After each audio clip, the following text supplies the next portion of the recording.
Hello student, कैसे हैं आप? I hope you all are wonderful and absolutely fine. दोस्तों, आज के इस वीडियो में हम सर्कल चैप्टर के आगे के टॉपिक पर डिस्कस करने वाले हैं और वो टॉपिक है second and tangent, tangent theorem, converse of tangent theorem, tangent segment theorem and practice set 3.1। तो चलिए बिना देरी किए इस वीडियो की शुरुआत करते हैं। दोस्तों, सबसे पहले हम जानेंगे सेकेंड एंड टेंजेंट। क्या होता है सेकेंड और टेंजेंट? तो दोस्तों, जैसा कि हम देख रहे हैं, यहाँ हमें एक सर्कल दिखाई दे रहा है और इस सर्कल का सेंटर है ए। तो यहाँ एक लाइन है यल। अब आप देख सकते हैं कि ये लाइन यल इस सर्कल को एक सिंगल पॉइंट पर इंटरसेक्ट कर रही है। मतलब हम कह सकते हैं कि इस सर्कल को ये लाइन यल इस पी पॉइंट पर टच कर रही है। और ऐसी लाइन जो किसी सर्कल को एक और एक मतलब one and only one single point पर जब इंटरसेक्ट करती है, उस लाइन को कहा जाता है tangent. So here we can say line L is the tangent of this circle. अब क्या होता है सेकेंड? सेकेंड का मीनिंग होता है एक ऐसी लाइन जो किसी सर्कल को टू डिफरेंट पॉइंट पर इंटरसेक्ट करे। जैसे यहाँ हम देख सकते हैं कि ये है लाइन यस, और ये लाइन यस जो है इस सर्कल को टू डिफरेंट पॉइंट पर इंटरसेक्ट कर रही है, और वो टू डिफरेंट पॉइंट है point Q and point R. तो ऐसी लाइन जो किसी सर्कल को टू डिफरेंट पॉइंट पर इंटरसेक्ट करती है उसे हम कहते हैं सेकेंड। तो कहने का मतलब ये है कि टेंजेंट और सेकेंड दोनों ही लाइंस हैं, लेकिन टेंजेंट एक ऐसी लाइन है जो सर्कल को सिंगल पॉइंट पर इंटरसेक्ट करती है, या हम कह सकते हैं कि सिंगल पॉइंट पर टच करती है, जबकि सेकेंड एक ऐसी लाइन होती है जो किसी सर्कल को टू डिफरेंट पॉइंट पर इंटरसेक्ट करती है। तो आई होप आप समझ चुके होंगे कि what is mean by tangent and what is mean by second. तो दोस्तों, एक और बात यहाँ नोट करने वाली ये है कि जो पॉइंट P है उसे कहा जाता है point of contact. So point P is the point of contact of tangent L and circle. इसी तरह से पॉइंट Q एंड R इन्हें कहा जाता है point of intersection. So Q and R these are the point of intersection of the secant S and circle. Next है दोस्तों tangent theorem. और ये जो टेंजेंट थ्योरम है दोस्तों, ये बहुत ही ज़्यादा इम्पॉर्टेंट है, और आपको ध्यान रखने वाली बात ये है कि आपको इस थ्योरम का स्टेटमेंट अच्छे से याद करना है और हमेशा याद रखना है, क्योंकि ये बहुत ज़्यादा इम्पॉर्टेंट है। अब एक और बात इसमें मैं कहना चाहूँगी कि इस थ्योरम का जो प्रूफ है वो इनडायरेक्ट प्रूफ है, जो कि आपकी बुक में दिया हुआ है, लेकिन जहाँ तक मैं समझती हूँ कि एग्ज़ाम में इसका प्रूफ नहीं पूछा जाएगा। मतलब आपको इस थ्योरम का प्रूफ याद करने की कोई ज़रूरत नहीं है, आप बस इसका स्टेटमेंट याद रखिए, क्योंकि स्टेटमेंट बहुत ही इंपॉर्टेंट है दोस्तों। ये स्टेटमेंट, ये जो टेंजेंट थ्योरम है, ये हमें काफ़ी सारे एग्जाम्पल सॉल्व करने में हेल्प करेगा। साथ ही साथ काफ़ी सारे और जो थ्योरम्स है उन्हें प्रूफ करने के लिए भी हमें टेंजेंट थ्योरम के स्टेटमेंट की हेल्प लेनी पड़ेगी। तो इसलिए ये स्टेटमेंट बहुत ज़्यादा इम्पॉर्टेंट है। तो चलिए जानते हैं क्या है टेंजेंट थ्योरम।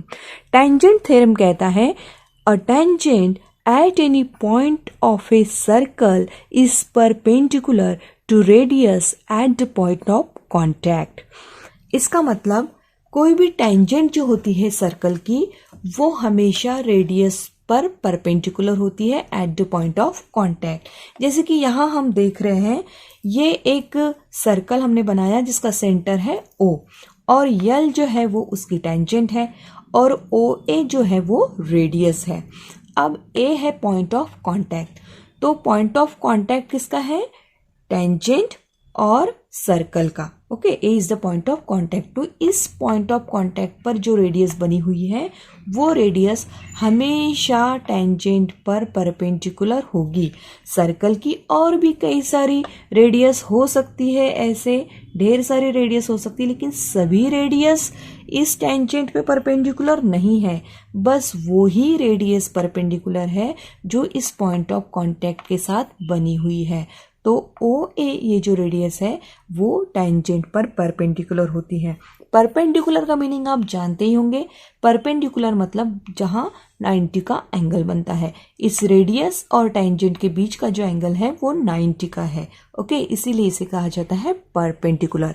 तो always remember that radius is perpendicular to tangent at the point of contact.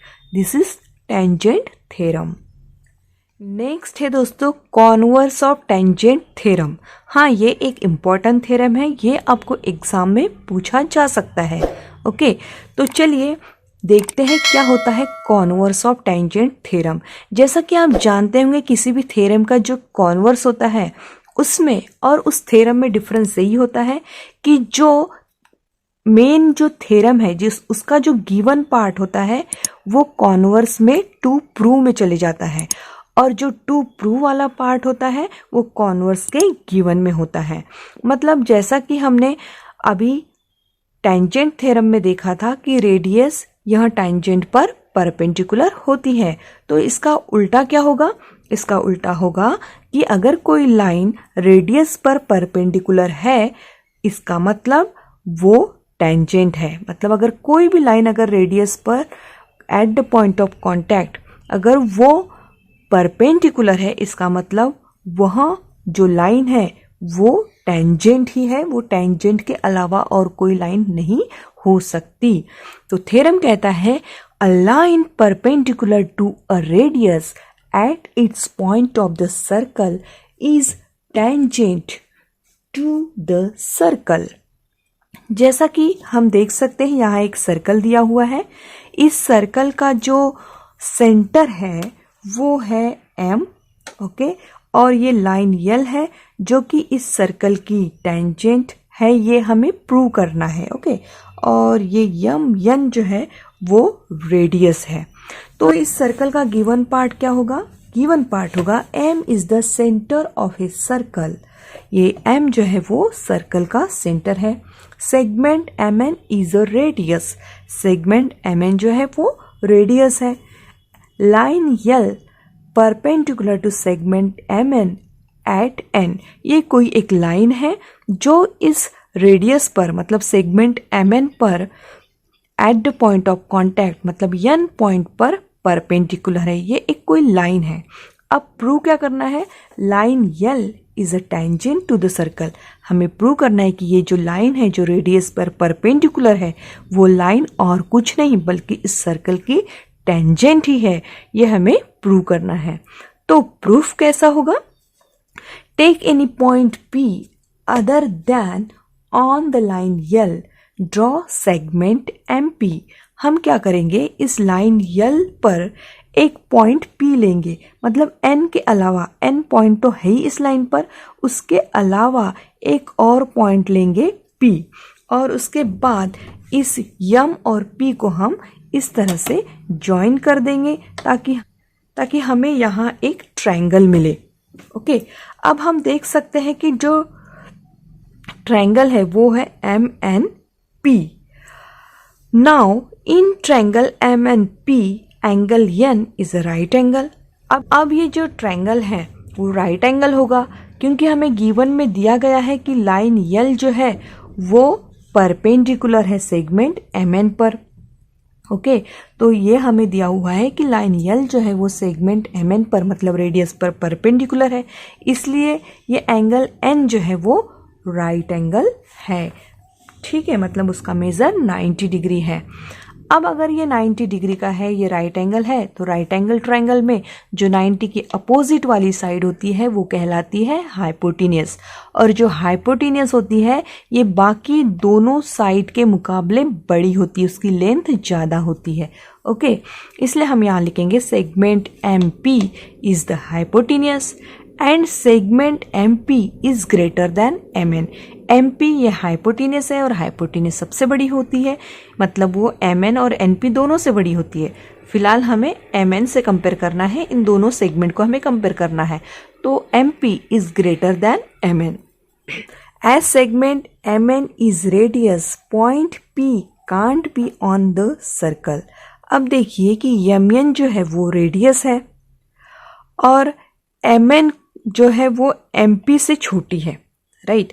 मतलब MN और MP दोनों सेम तो नहीं है, ये बड़ा है, इसका मतलब ये जो MN है उसके ऊपर ये पॉइंट नहीं है। अगर दोनों सेम होते तो हो सकता था कि N की जगह ही P पॉइंट है, लेकिन ये डिस्टेंस बड़ा है, ये डिस्टेंस छोटा है। इससे साफ क्लियर होता है कि ये P पॉइंट जो है वो MN पर नहीं है। No other point except N on line L is on the circle. मतलब इस N पॉइंट के अलावा इस लाइन L पर का कोई और पॉइंट इस सर्कल पर नहीं है। N पॉइंट जो है वो लाइन L पर भी है और वही पॉइंट सर्कल पर भी है, इसीलिए MN जो है वो रेडियस है, क्योंकि रेडियस क्या होती है, सेंटर और सर्कल के ऊपर का point, point on the circle, उसके बीच का डिस्टेंस रेडियस कहलाती है, तो ये रेडियस है, राइट। अब ये पॉइंट N ऐसा एकमेव पॉइंट है, वन एंड ओनली वन ऐसा एक पॉइंट है कि जो लाइन L पर भी है और वो रेडियस पर भी है, मतलब सर्कल पर भी है। लेकिन P पॉइंट जो है वो लाइन L पर तो है मगर वो सर्कल पर नहीं है। इसका मतलब कि N के अलावा कोई और दूसरा पॉइंट ऐसा हो ही नहीं सकता जो लाइन L पर का भी है और सर्कल के ऊपर का भी है, मतलब वो उनका कॉमन पॉइंट है, ऐसा नहीं होता। सिर्फ N और N ये एक ही एक ऐसा पॉइंट है जो कि सर्कल और इस टेंजेंट का कॉमन पॉइंट है। Line L intersect the circle in only one point N। और अगर कोई लाइन किसी सर्कल को एक ही पॉइंट पर इंटरसेक्ट करती हो तो उस लाइन को कहा जाता है टेंजेंट। अगर वो एक से ज़्यादा मतलब 2 पॉइंट पर अगर इंटरसेक्ट कर दे तो वो टेंजेंट नहीं रह जाती, वो तो सेकेंट हो जाती है। और इस तरह से ये प्रूव होता है कि लाइन L एक ही पॉइंट पर इंटरसेक्ट कर रही है, इसीलिए वो टेंजेंट है। ये हो गया converse of tangent theorem. Next topic है दोस्तों टेंजेंट सेगमेंट थ्योरम। और ये थ्योरम समझने से पहले हमें समझना होगा कि टेंजेंट सेगमेंट आखिर क्या होता है। दोस्तों आपको लाइन और सेगमेंट इसके बीच का डिफरेंस पता होगा। जैसे ये एक लाइन है, इस लाइन का नाम है L और इस पे अगर हम कोई 2 पॉइंट इंडिकेट कर रहे हैं, जैसे पॉइंट A और पॉइंट B, तो ये जो सेगमेंट है मतलब ये A और B के बीच का जो डिस्टेंस है, इतना जो पार्ट है उसको हम सेगमेंट कहते हैं। मतलब segment is nothing but the part of line. Segment जो है वो इस लाइन का ही एक पार्ट है। और लाइन और सेगमेंट में और क्या क्या डिफरेंस है कि लाइन जो है वो एंडलेस होती है, मतलब इसके जो 2 एरोज है वो शो करते हैं कि ये एंडलेस है, इसका अंत नहीं है, इसके कोई एंड पॉइंट्स नहीं है। जबकि AB जो है वो एक सेगमेंट है और इसके एंड पॉइंट्स है AB। इस AB सेगमेंट पर कौन से पॉइंट आएंगे, A और बीच के सभी पॉइंट्स आएंगे, लेकिन B और A के बाहर के पॉइंट्स नहीं आएंगे। जबकि लाइन L पर AB के बीच के सारे पॉइंट्स आएंगे, AB तो है ही और इसके अलावा जो बाकी पॉइंट्स है इसके आगे पीछे के, वो सारे पॉइंट्स लाइन L पर आएंगे। मतलब ये AB जो है वो इसका पार्ट है। ओके, तो ये लाइन है और ये है सेगमेंट। उसी तरह टेंजेंट जो है वो एक लाइन होती है और टेंजेंट सेगमेंट जो है वो उस टेंजेंट पर का एक सेगमेंट होता है, उसी का एक पार्ट होता है। तो इसे हम कहते हैं tangent segment. Tangent segment theorem क्या होता है वो देखते हैं। तो इसका स्टेटमेंट है दोस्तों, tangent segment drawn from an external point to a circle are congruent. जैसा कि हम यहाँ देख रहे हैं कि ये एक सर्कल है जिसका सेंटर है A और ये एक पॉइंट है D जो कि सर्कल के बाहर है, मतलब उसका एक्सटर्नल पॉइंट है। और एक्सटर्नल पॉइंट में से किसी भी सर्कल की 2 टेंजेंट हम ड्रॉ कर सकते हैं, जबकि अगर वो पॉइंट सर्कल पर हो तो उसमें से पास होने वाली एक ही टेंजेंट ड्रॉ कर सकते हैं, लेकिन कोई एक्सटर्नल पॉइंट दिया हुआ है तो उसमें से पास होने वाली 2 टेंजेंट हम ड्रॉ कर सकते हैं। तो यहाँ हमने 2 टेंजेंट ड्रॉ की है, एक है डी क्यू और दूसरी है डी पी। ये 2 टेंजेंट हमें दिखाई दे रही है और इस 2 टेंजेंट पर हमें 2 टेंजेंट सेगमेंट भी दिखाई दे रहे हैं, जैसे कि डी पी ये एक टेंजेंट सेगमेंट हो गया और डी क्यू ये दूसरा टेंजेंट सेगमेंट हो गया। तो टेंजेंट सेगमेंट थ्योरम कहता है कि ये दोनों ही टेंजेंट सेगमेंट जो है वो कॉन्ग्रुएंट होते हैं। तो हमें ये प्रूव करना है कि डी पी और डी क्यू ये कॉन्ग्रुएंट है। तो जैसा कि हम जानते हैं कि कोई भी थ्योरम हम जब लिखते हैं तो हमें सबसे पहले उसका गिवन पार्ट लिखना होता है। गिवन पार्ट क्या होगा इसका गिवन पार्ट होगा कि A is the centre of this circle. ठीक है, ये ए जो है इस सर्कल का सेंटर है, A is the centre of this circle. Second है कि line P D and line Q D these are the tangent of this circle. इसके बाद हमें टू प्रूव लिखना है। तो टू प्रूव क्या है कि ये जो टेंजेंट सेगमेंट है वो कॉन्ग्रुएंट है, मतलब हमें प्रूव करना है कि segment D P is congruent to segment D Q, ये हमें प्रूव करना है। नेक्स्ट आता है हमें यहाँ एक कंस्ट्रक्शन करनी होगी, जो भी लिखना ज़रूरी है। कंस्ट्रक्शन ये कि ये जो पॉइंट ए और बी से हमें ज्वाइन करना है, जो मैंने पहले ही ज्वाइन कर दिए हैं। तो ए पी और ए क्यू ये हमने ज्वाइन कर दिए हैं। अब ए पी और ए क्यू क्या है? ए पी और ए क्यू जो है ये सर्कल की रेडियस है, ठीक है। लेकिन यहाँ हम देख रहे हैं कि ये ए डी को भी हमने ज्वाइन कर दिया है। तो ए डी ज्वाइन करने से क्या हो गया, हमें यहाँ 2 ट्रायंगल मिल रहे हैं, ट्रायंगल पी ए डी और दूसरा है क्यू ए डी। तो इस ट्रायंगल की ये साइड है, ठीक है। A D P A Q ये दोनों ट्रायंगल की क्या है, साइड है। ये पी डी क्यू डी ये भी इसकी साइड है। तो ये सब हमें जो कंस्ट्रक्शन करनी है वो ये प्रूव करने के लिए करनी है कि ये टेंजेंट सेगमेंट जो है वो कॉन्ग्रुएंट है।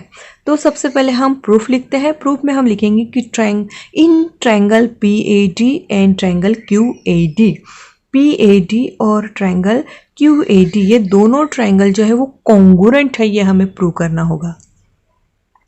तो इसे प्रूव करने के लिए जैसे कि आप कॉन्ग्रुएंसी की टेस्ट जानते होंगे, काफ़ी सारी अलग अलग टेस्ट है, यस ए टेस्ट, ऐसे जो भी टेस्ट है। लेकिन जबकि ये ट्रायंगल राइट एंगल ट्रायंगल है, तो राइट एंगल ट्रायंगल के लिए एक स्पेशल टेस्ट होती है जिसे हम कहते हैं हाइपोटेन्यूज साइड टेस्ट।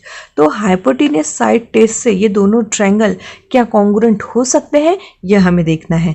अब हाइपोटेन्यूज साइड टेस्ट क्या होती है? हाइपोटेन्यूज साइड टेस्ट दोस्तों खास तौर से सिर्फ और सिर्फ राइट एंगल ट्रायंगल को कॉन्ग्रुएंट प्रूव करने के लिए बनाई गई है। इस हाइपोटेन्यूज साइड टेस्ट का कहना है कि अगर किसी ट्रायंगल की हाइपोटेन्यूज, किसी 2 राइट एंगल ट्रायंगल की हाइपोटेन्यूज और करस्पॉन्डिंग साइड की कोई भी एक पेयर अगर कॉन्ग्रुएंट हो तो दोनों राइट एंगल ट्रायंगल कॉन्ग्रुएंट होते हैं।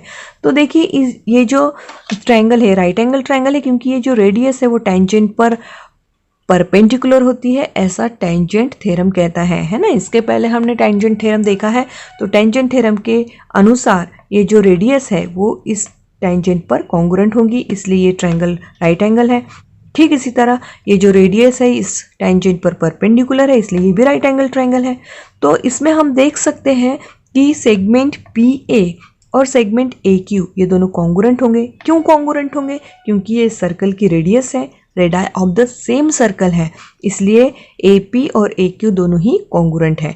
अब इन दोनों ट्रायंगल की हाइपोटेन्यूज क्या होगी? हाइपोटेन्यूज वो साइड होती है दोस्तों जो राइट एंगल के अपोजिट होती है, उसके जो सामने होती है। तो यहाँ ये जो ट्रायंगल है इसमें राइट एंगल है एंगल पी, इसके अपोजिट मतलब इसके ठीक सामने है ए डी, मतलब इस ट्रायंगल की हाइपोटेन्यूज है ए डी।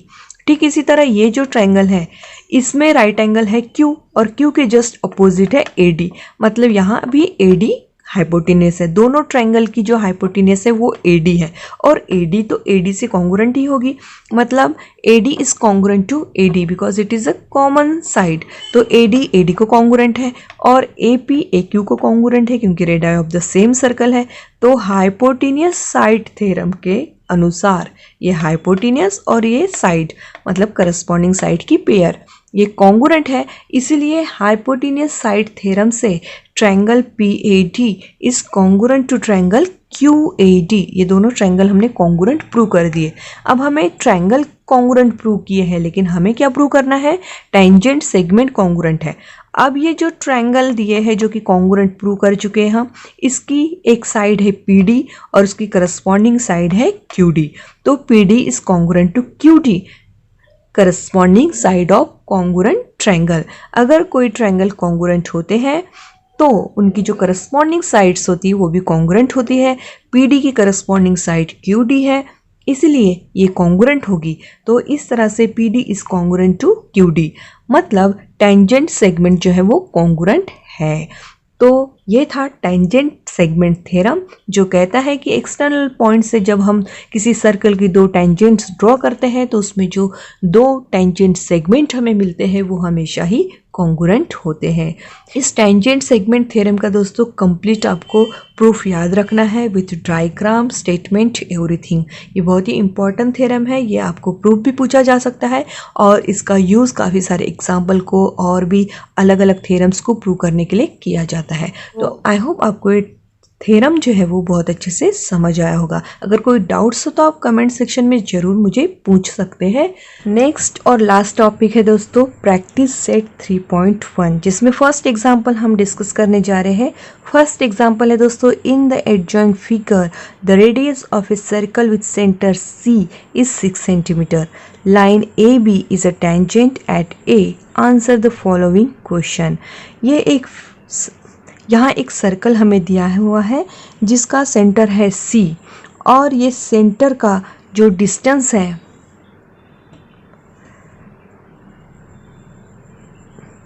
तो क्वेश्चन नंबर 1 है, in the adjoint figure the radius of a circle with centre C is 6 centimetre. Line AB is a tangent at A। Answer the following question. तो चलिए पहले figure देख लेते हैं। ये एक सर्कल है दोस्तों जिसका सेंटर है C और जिसकी रेडियस जो है वो है यहाँ CA और उसकी लेंथ दी हुई है हमें 6 सेंटीमीटर। 6 सेंटीमीटर उसकी लेंथ दी हुई है and line AB is a tangent at A। ये लाइन AB है, यहाँ एक पॉइंट दिया हुआ है AB और लाइन AB जो है वो सर्कल की टेंजेंट है। तो कुछ 4 क्वेश्चन हमें यहाँ दिए हुए हैं। सब क्वेश्चंस जो है उनके आंसर्स हमें देने हैं। तो पहला क्वेश्चन है, what is the measure of angle CAB Y. CAB angle आप देख पा रहे हैं, तो ये CAB एंगल जो है उसका मेजर क्या होगा। CAB एंगल का मेजर होगा 90। क्यों 90 होगा, क्योंकि टेंजेंट थ्योरम हमें कहता है कि tangent is perpendicular to radius. तो according to tangent theorem measure of angle CAB is equals to 90 by tangent theorem. ठीक है। नेक्स्ट क्वेश्चन है, what is the distance of point C from line AB Y. Point C का जो distance है line AB से वो कितना होगा। दोस्तों पॉइंट C और लाइन AB का डिस्टेंस मतलब है रेडियस का डिस्टेंस। तो रेडियस तो है 6 सेंटीमीटर, इसीलिए ये जो लाइन AB है उसके बीच का जो डिस्टेंस है वो नथिंग बट है डिस्टेंस CA। ठीक है, या हम इसे डिस्टेंस CA ऐसे भी लिख सकते हैं। तो वो है 6 सेंटीमीटर। और ये क्यों है, कहाँ से लाया हमने, ये तो गिवन है, क्वेश्चन में पहले से ही दिया हुआ है कि रेडियस 6 सेंटीमीटर है। थर्ड क्वेश्चन है, distance AB is equals to 6 centimetre.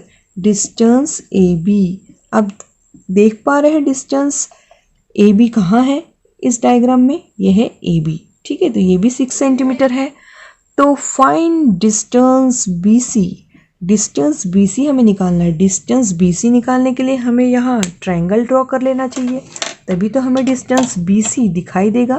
तो चलिए हम ये B और C को ज्वाइन कर देते हैं, जिससे हमें यहाँ एक ट्रायंगल मिल जाएगा। ट्रायंगल है CAB और ये एक राइट एंगल ट्रायंगल है और राइट एंगल ट्रायंगल में हमें दो साइड पता है, सी ए जिसकी लेंथ है 6 सेंटीमीटर और ए बी उसकी भी लेंथ है 6 सेंटीमीटर, और हमें थर्ड लेंथ मतलब बी सी फाइंड आउट करना है। बड़ा ही सिंपल है, जब भी राइट एंगल ट्रायंगल दिया होता है जिसमें दो साइड, किसी भी दो साइड की लेंथ अगर दी हो और तीसरी साइड की अगर लेंथ हमें निकालनी हो तो हम कौन सा थ्योरम अप्लाई करते हैं? जी हाँ, हम पाइथागोरस थ्योरम अप्लाई करते हैं। जो पाइथागोरस थ्योरम कहता है कि हाइपोटेनियस स्क्वायर, हाइपोटेनियस है BC, ओके, इस ट्रायंगल के हाइपोटेनियस BC है, 90 के अपोजिट की साइड है वो, तो BC square is equals to sum of square of remaining two side, remaining two side है AC और AB, तो distance AB square plus distance CA square. Distance BC हमें फाइंड आउट करना है, AB की लेंथ दी हुई है 6, तो 6 का स्क्वायर ले लेते हैं, और CA की भी लेंथ है 6, तो यहाँ भी 6 का स्क्वायर ले लेते हैं। 6 का स्क्वायर हो जाएगा 36 और यहाँ भी 36, 36 प्लस 36 होता है 72। अब यहाँ ये जो BC स्क्वायर है वो 72 आया है, हमें तो BC चाहिए है ना, डिस्टेंस BC चाहिए, स्क्वायर नहीं चाहिए, इसलिए हमें इसका स्क्वायर रूट लेना पड़ेगा। तो हम स्क्वायर रूट ऑफ 72 ले लेते हैं। स्क्वायर रूट ऑफ 72 के लिए हम इसके पहले फैक्टर्स कर लेते हैं, तो 36 इंटू 2 इसका फैक्टर होगा। 36 का स्क्वायर रूट अगर हम लेते हैं तो वो होता है 6 और ये स्क्वायर रूट ऑफ 2, तो 6 स्क्वायर ऑफ 2, 36 को हमने बाहर ले लिया मतलब स्क्वायर रूट ले लिया उसका, तो 6 आ जाएगा और ये रह जाएगा 2 स्क्वायर रूट के अंदर। तो BC की लेंथ हो जाएगी, BC का जो डिस्टेंस है हो जाएगा 6/2। लास्ट और फोर्थ क्वेश्चन है दोस्तों, what is the measure of angle ABC and Y? मतलब इस फिगर में जो हम एंगल ABC देख रहे हैं, एंगल ABC मतलब ये वाला जो एंगल है उसका मेजर हमें फाइंड आउट करना है।